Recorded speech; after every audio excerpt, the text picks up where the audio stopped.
Hello students welcome to our channel Odia study house. आज आम channel रे 2024-25 शिक्षा वर्षर क्लास आरंभ होउची। तो आज क्लास रे आम राजनीति विज्ञान रो प्रथम चैप्टर जोड़ा कि रही भारत रे गणतंत्र, तो यही टॉपिक को आलोचना करबा। हाँ, आउ गोटे कथा केवल ओडिशार +2 स्टूडेंट मानक पई एही वर्ष केमिति प्रिपरेशन करेंगे से ही विषय में मुझे गोटे वीडियो करी जार टाइटल रही 7 study tips for Odisha +2 students. तो यही वीडियोर लिंक मु यही वीडियो तले थिबा डिस्क्रिप्शन बॉक्स रे दे देइछि। तो वीडियो को निहाती थोड़े देखिए एवं सही टिप्स अनुसार जदि एबेठारु काम करुछंती तेबे निश्चित भाव में सफलता 2 गुण बढ़ी जिवो। तेबे चलंतु आउ देरी न करी आजिर विषय आलोचना करिबा।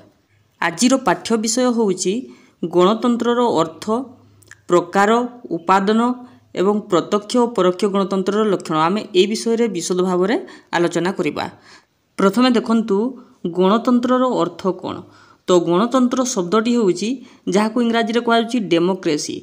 तो यह ग्रीक भाषा जोटा कि डेमोस आउ क्राटोस दुईटी शब्द रही है, दुईटी शब्द को लेकर तैयारी डेमोक्रेसी। ठीक अच्छे।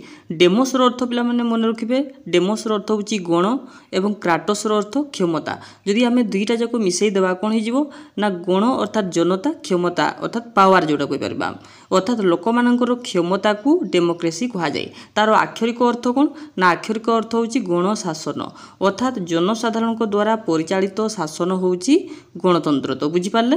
तो मन रखिबे गणतंत्र जो दुईटी शब्द रही डेमोस एवं क्राटोस रु तैयारी।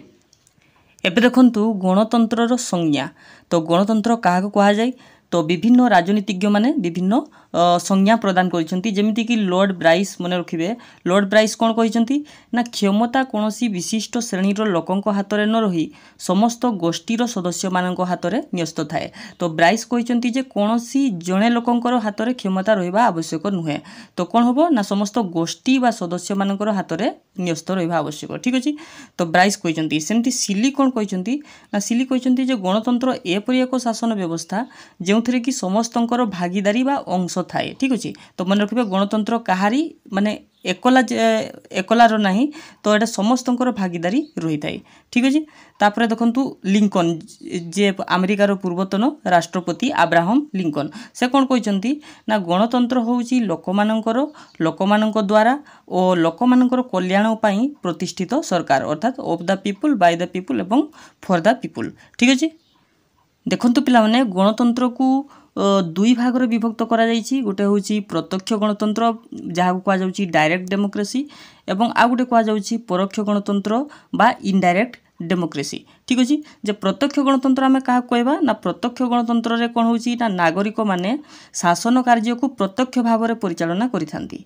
तो गोटे स्थान रे से माने कौन करती ना आईन प्रणयन करती, नीति निर्धारण करती तथा समस्त सरकारी कार्य संपादन करती। तो आम देश रे एभली व्यवस्था अछि कि तो जोठारे कि आमर जनसाधारण प्रत्यक्ष भाव में शासन कार्य परिचालना करती ना आम देश रे एभली नुह। तो आम देशर गणतंत्र प्रत्यक्ष नुह, यह परोक्ष गणतंत्र कहि पारिबे कि। तो प्रत्यक्ष गणतंत्र वर्तमान कौन पाई संभव नहीं। पूर्व काल रे कौन होतला ना जो नगर राज्य गुड़िक थिला से माने अति क्षुद्र आयतन विशिष्ट थिला। तेणुक सेठारे लोक संख्या बहुत कम थिबारु तो से माने सीधा सड़क भाव में बा प्रत्यक्ष भाव में तांकर जो शासन कार्य परिचालना करि पारुथिले। तेणु से समय रे प्रत्यक्ष गणतंत्र प्रचलित थिला। वर्तमान मध्य रही स्विट्जरलैंड एटा मन रखिबे। तो स्विट्जरलैंड जो रही वर्तमान मध्य प्रत्यक्ष गणतंत्र प्रचलित, किंतु अधिकांश देश आम देश सहित ठीक अच्छे आम देश भारतवर्ष मध्य तो परोक्ष गणतंत्र रही। परोक्ष गणतंत्र कौन हुए ना परोक्ष गणतंत्र रे आगु पढ़ा आम परोक्ष गणतंत्र विषय कौन हुए। ठीक अच्छे। तो ता पूर्व आम देखा जे प्रत्यक्ष गणतंत्र लक्षण गुड़िक कौन रही। तो कौन कौन रही ना साधारणतः ये तीनोटी लक्षण रही। गोटे हूँ गणभोट, गोटे हूँ गणोद्योग आ गोटे हूँ प्रत्याहार। तो ये तीनोटी गुड़ी को आम विशद भाव में देखा। तो प्रथम देखंतु गणभोट कौन। तो गणभोट कहले कौन ना जदि आक्षरिक अर्थ कहबा गण अर्थात जनता, भोट अर्थात आम मत कहि परिबा। ठीक अछि जनतार मत। तो जदि आम संज्ञा कहबा जे व्यवस्थापक सभारे प्रणीत आईन कार्यकारी हेबा पूर्वरु जनसाधारण निकट में यह उपस्थापित करा जिवो। कोनोसी आईन को प्रणयन करबा पूर्वरु प्रथमे कौन करा जीवो ना आगे जनसाधारण को पचारा जीवो तो ताहा आईन रे परिणत करा जीवो कि नाही तो ताहा ही होची गणभोट अर्थात जनतांकर मत निया जीवो ठीक अछि। नेक्स्ट देखिबा गणोद्योग तो गणोद्योग कौन ना गणोद्योग है जिते बड़े लोक मैंने कौन सी आईन प्रणयन आवश्यकता उपलब्ध करती एठारे लोक मैंने प्रथमे उपलब्धि करेंगे जे ना यह विषय माने कौन सी विषय गोटे आईन तैयारी हेबो तो से माने कौन करेंगे ना से माने व्यवस्थापक सभा को तांकर जो चिठा ठीक अच्छे तो चिठा को से माने निजे प्रस्तुत करी व्यवस्थापक सभा को ग्रहण करने पठे था गणोद्योग। तो दुईटी भितर डिफरेन्स कौन बुझीपारे ना गणभोट्रे कौन हो ना व्यवस्थापक सभा कौन कर ना कौन से विषय धरा जाऊ आईन से प्रणयन करने चाहूब किंतु से मत लड़ो कहार ना जनसाधारण। तो गणोद्योग कौन हो ना गणोद्योग हूँ जनसाधारण चाहिए कौन से विषय कौन सी विषय आईन तैयारी करने तो से माने निजे गोटे चिठा प्रस्तुत करेंगे और व्यवस्थापक सभा को कहे जे यह आईन में परिणत हो बोलिके ठीक अच्छे। तो एबे देखिबा आमे प्रत्याहार आ गोटे रही आमर उपादान जोटा कि आमर प्रत्यक्ष गणतंत्र ताहा होची प्रत्याहार। तो प्रत्याहार कौन देखंतु तो प्रत्याहार हूँ जे जनता जो प्रतिनिधि को से बाछि थांती से माने जदि कौन सी संतोषजनक कार्य न करि पारले अर्थात जनता स्वार्थ रे कौन सी काम न करिले ताकू जे कौन सी समय रे तांकर पदरु विताड़ित करिवार अधिकार जनतार रही ठीक अच्छे। प्रत्याहार माने प्रत्याहार करदेवा अर्थात से माने जो प्रतिनिधि को बाछिथिबे सी जदि जनतांकर हित रे काम करि न पारला तो जनता अनुभव करिवे तो जनता जे कौन सी समय रे तांकू पदरु हटाई पारिबे तो यह ही होची प्रत्याहार। तो तेणु एगुड़ी को जदि आमे देखिबा तो यही परिप्रेक्षी आम कहीपर जे प्रत्यक्ष गणतंत्र होची विशुद्ध गणतंत्र अर्थात जनसाधारण तो सीधा सड़क भाव में से शासन परिचालना करिथाए।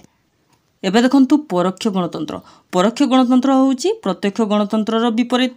जो प्रत्यक्ष गणतंत्र कौन होता ना जनता सीधा सड़क भाव में निजे सरकार माने आईन प्रणयन करि पारुथिले किंतु परोक्ष गणतंत्र कौन करिवे ना जनसाधारण प्रत्यक्ष भाव में सरकार परिचालन क्षमतार अधिकारी न होई तो से मानकर प्रतिनिधि मानक हाथ में शासन दायित्व न्यस्त करि पारंती। तो आम देश में कौन होची ना आमे आमर प्रतिनिधि को बाछुची ताहा एमएलए हो किंबा एमपी आकार रे हो ठीक अच्छे। तो आमर शासन तांको हाथ में शासन न्यस्त करा जाउची।